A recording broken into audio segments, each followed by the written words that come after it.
Então, turma, nós aqui nesse nosso desenvolvimento agora, né, dos nossos gêneros do nosso terceiro bimestre, nós trabalharemos então poesia, né?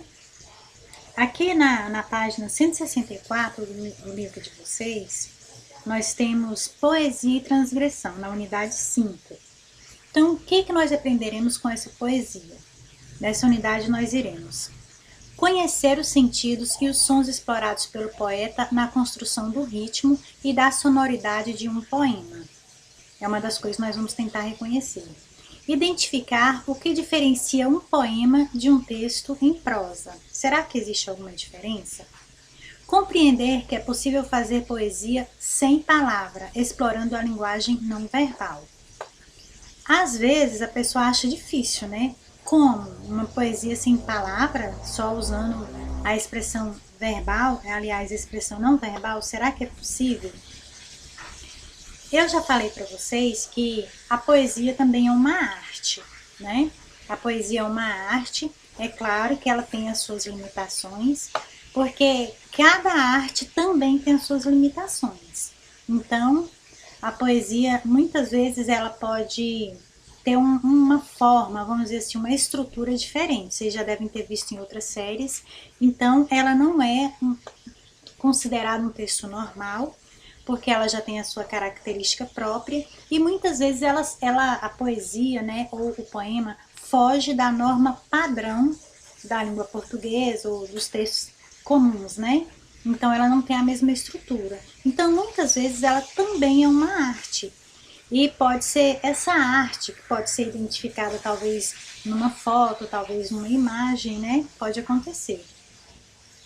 E também compreender a relação entre determinados verbos e os sentidos de algumas preposições.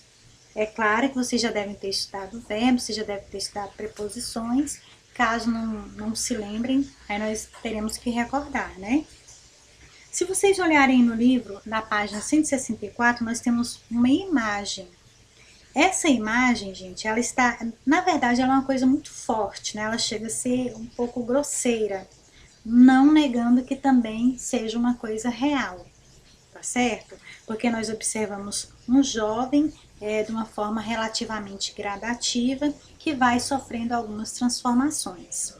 Muito embora nessa imagem não tenha uma única palavra, dá-se para trabalhar com ela tanto um texto comum como também uma poesia, um poema, né? Então, quando nós passamos aqui para a página 165, tem aqui trocando ideias, tem algumas perguntas que nós podemos refletir sobre ela, né?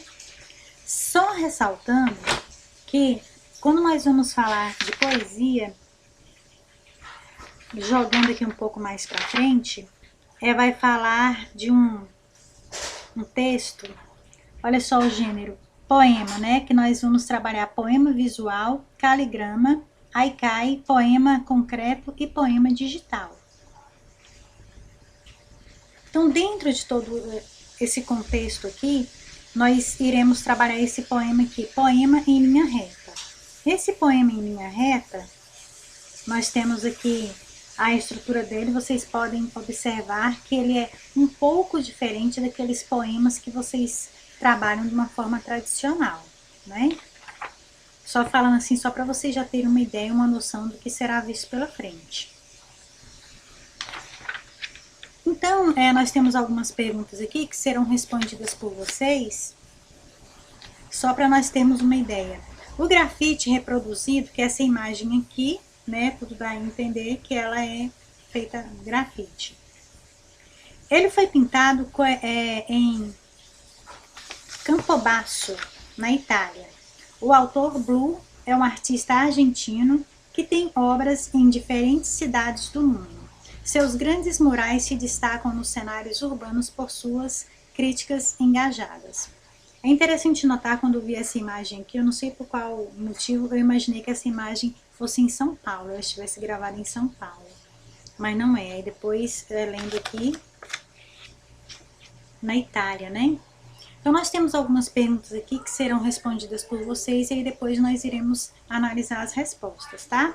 Por exemplo, a pergunta número 1. Em que suporte esse grafite foi pintado? Então, só por nós olharmos aqui assim já dá para entender, né? Vocês já devem saber a resposta. O grafite mostra 7 figuras que compõem uma sequência narrativa, ou seja, dá para narrar, dá para contar uma história, toda uma ideia, né? Início, meio e fim. A letra A, o que elas representam? Qual é a história contada? B, como o grafiteiro representa a passagem do tempo? Eu não sei se vocês observaram, nós temos aqui uma passagem do tempo. C, trata-se de uma representação realista ou uma situação? Explique. 3, observe a expressão da personagem retratada. Ela se alterna ao longo do grafite? Como você a descreveria? 4. Sobre qual tema o grafiteiro se posiciona? Que opinião ele manifesta por meio dessa obra? 5. Outros artistas certamente representariam esse tema de outras formas, por diferentes técnicas, expressando pontos de vista diversos.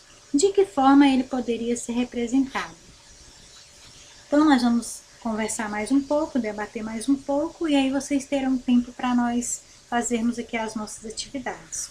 Tudo bem? E aí depois nós iremos para a correção, certo? Estou aguardando vocês.